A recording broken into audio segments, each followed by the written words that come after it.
Olá pessoal, tudo bem? Vamos continuar com a nossa saga sobre Davi. Então nós vimos no vídeo anterior que Davi gozou de um eficiente marketing póstumo, mas com Saul ocorrerá justamente o contrário. Saul passará por um processo de difamação intensa e progressiva. Bem, se nós formos analisar os anos de Davi, até os primeiros 20 anos de Davi, nós podemos ter apenas uma certeza de que Davi realmente participou do exército de Saul. Tirando aqueles feitos mágicos, tirando aqueles acréscimos dos redatores bíblicos, vai nos sobrar praticamente essa única certeza. Davi realmente participou do exército de Saul. Mas ele vai ser expulso de lá porque Saul, de uma maneira ou outra, se sentiu ameaçado por Davi. O que a história demonstrará que essa sua percepção estava correta. Ele viu em Davi um inimigo. Ele viu em Davi alguém que pudesse conspirar ou já estivesse conspirando contra ele. E botou Davi para correr. E Davi vai embora. Ele vai embora para onde? Ele vai embora para o deserto de Judá. Por que ele vai para o deserto de Judá? Ele vai para o deserto de Judá porque Judá é a terra natal de Davi, é a sua terra natal. E o reino de Saul era um reino muito limitado. Saul estava lá em Israel, enquanto que Davi estava lá no deserto de Judá. Ali no deserto de Judá, Saul não mandava nada. Ali Davi fazia o que queria. E a Filisteia estava logo do lado. Volta e meia ele atravessava para a Filisteia, ele tinha uma excelente relação com os filisteus, né? Ele trabalhou de empregado 2 anos com os filisteus. Depois nós vamos ver isso em outro vídeo. Então ele vai fugir para lá. Porque lá ele está longe do alcance de Saul. Aí você fala, porra, mas Saul não era o rei? Saul não era o todo-poderoso? Era e não era. Saul foi o primeiro rei. E antes, como que os clãs eram governados? Aqueles clãs eram governados através dos juízes. Então, não havia o exército regular. Toda vez que os clãs se sentiam ameaçados, o clã de Israel, o clã de Judá, os outros demais clãs, se sentiam ameaçados, eles então elegiam alguém, que era chamado de juiz, que tinha o poder de formar um pequenino exército para lutar contra o inimigo estrangeiro, contra o inimigo invasor. Então veja bem, esse exército era um exército meia boca, não era um exército profissional, não era um exército bem treinado, era formado por gente do povo, que não estava acostumado na luta, né? Não era um exército regular.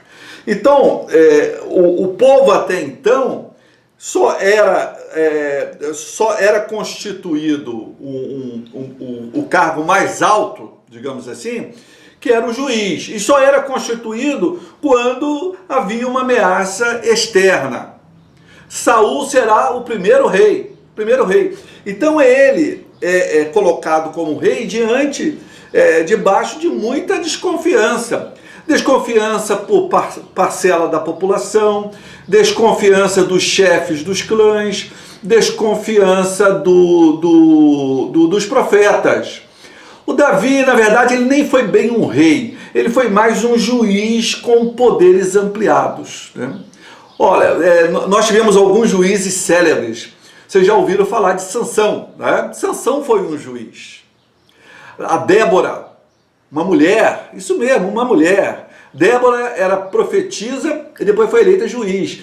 Então, quer dizer, esse relato da Débora com certeza é um relato verdadeiro, é bem verdadeiro. Porque há 3.000 anos, né, um povo nômade, um povo que vivia em tendas, completamente fragmentado, eleger uma mulher e relatar isso, isso provavelmente aconteceu. Então a juíza Débora, né, é uma história bastante interessante. Futuramente, não nesse ciclo agora, mas futuramente gostaria de fazer um vídeo exclusivamente sobre ela. Então os juízes é que comandavam, né?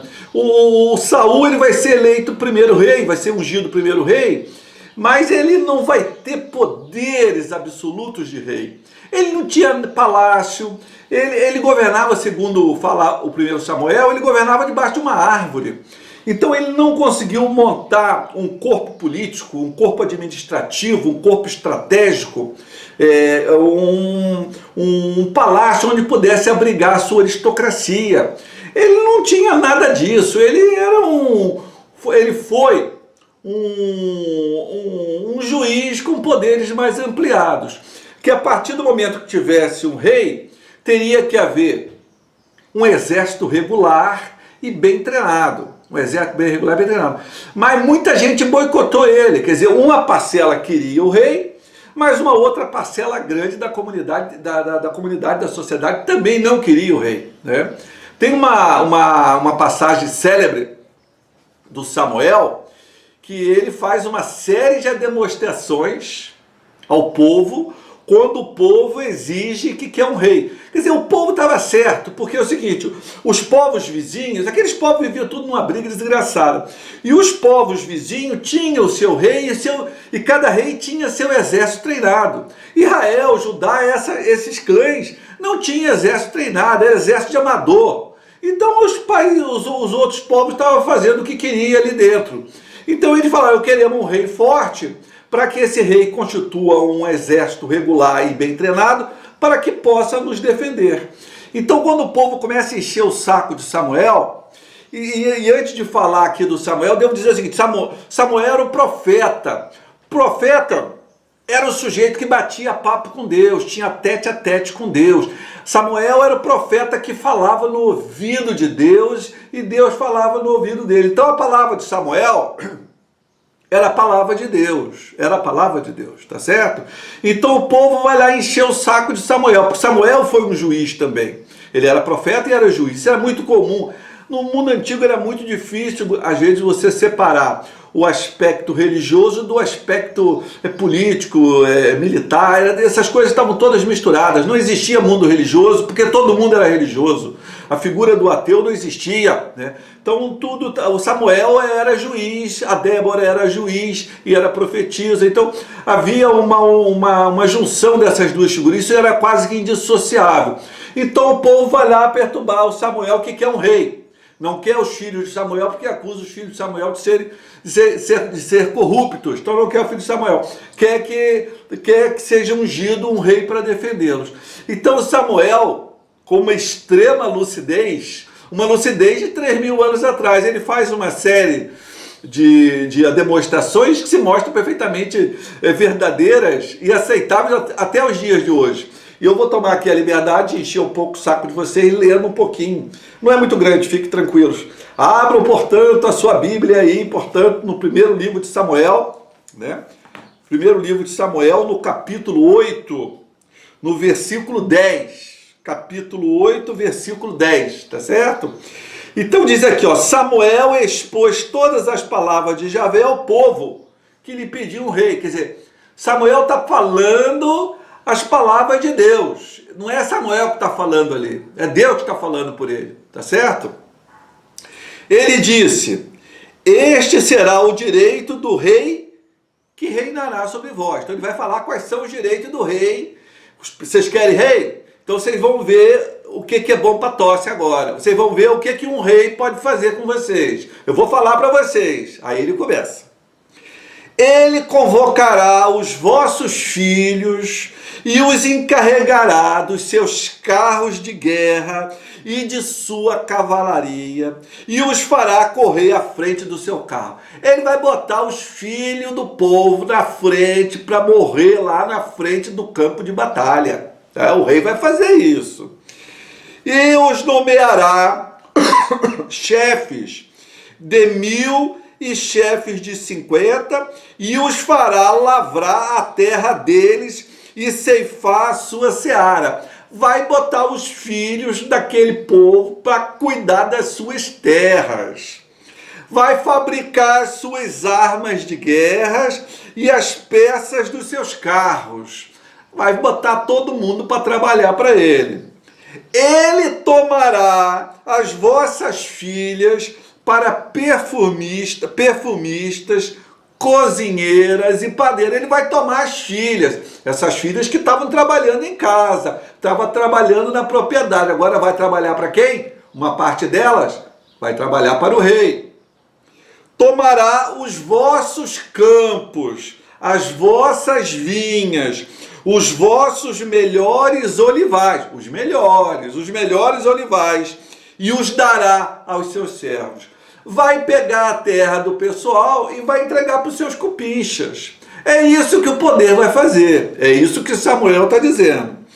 Das vossas sementes e das vossas vinhas, ele cobrará o dízimo.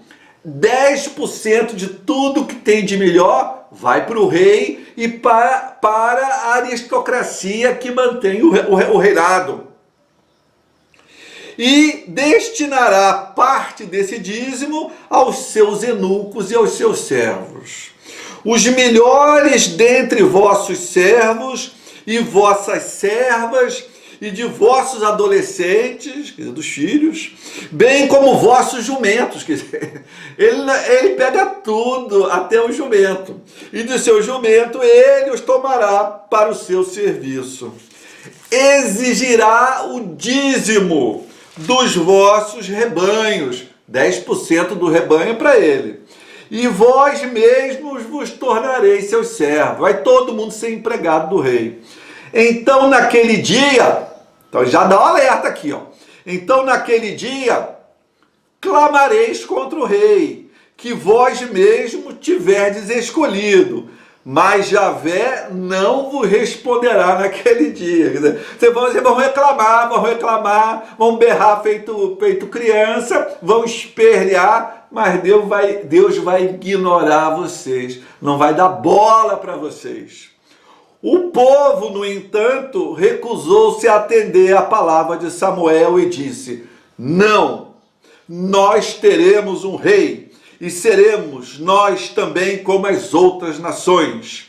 O nosso rei nos julgará, irá à nossa frente e fará as nossas guerras. Havia então uma onda, não é assim que fala hoje? Uma onda pró-rei. Nem Deus teve como escapar dessa. Samuel ouviu tudo o que o povo disse e contou ao ouvido de Javé. Samuel foi lá no ouvido de Deus e contou tudo que o povo havia falado. Mas Javé lhe respondeu: escuta a voz deles e faze reinar sobre eles um rei. Então Samuel disse aos homens de Israel: volte cada um à sua cidade. E ele vai fazer o quê? Ele vai ungir Saul. Bravo da vida, zangado, injuriado, mas ele percebe que não tem saída. O povo quer, é uma onda muito forte, não tem como sobreviver nessa onda se você não entrar na onda. Então ele vai ungir Saul como rei, primeiro rei de Israel. Então você veja bem que Saul é ungido rei e vai assumir o reinado, mas ele nunca vai ter de fato poder absoluto. Ele tem um poder muito limitado, porque parcela da população não queria esse rei, os profetas não queriam esse rei, os chefes dos clãs tinham enormes desconfianças, claro, iria diminuir o poder deles. Então desde o início, há uma má vontade muito grande com Saul. E Saul não vai fazer o que todo rei faz, passar o poder aos seus filhos. Não porque ele não tivesse filho, ele teve uma bordoada de filhos. Mas ele não consegue, por quê? Porque é atropelado por Davi. É uma monarquia frágil, uma monarquia iniciante, uma monarquia mambembe, capenga, e Davi se sente forte o suficiente para lutar para ocupar o trono. E é o que ele vai fazer, é o que ele vai fazer. Isso nós vamos ver nos demais vídeos. Então, os redatores bíblicos vão estar sempre perturbando Davi, sempre apontando, enchendo o saco do Saul, sempre mostrando os pontos negativos do Saul, ressaltando os pontos negativos de Saul. Saul é pouco inteligente, Saul é pouco fraternal, Saul é pouco temente a Deus, Saul é desequilibrado, é pouco organizado, enquanto que Davi é o contrário disso tudo. Enquanto que Saul tem cada vez mais o espírito maligno de Deus, e com isso ele se afasta da sua família, se afasta do seu reinado, se afasta de Deus, Davi cada vez mais torna-se mais próximo do trono e mais próximo de Deus. Até o próximo vídeo, pessoal. Tchau!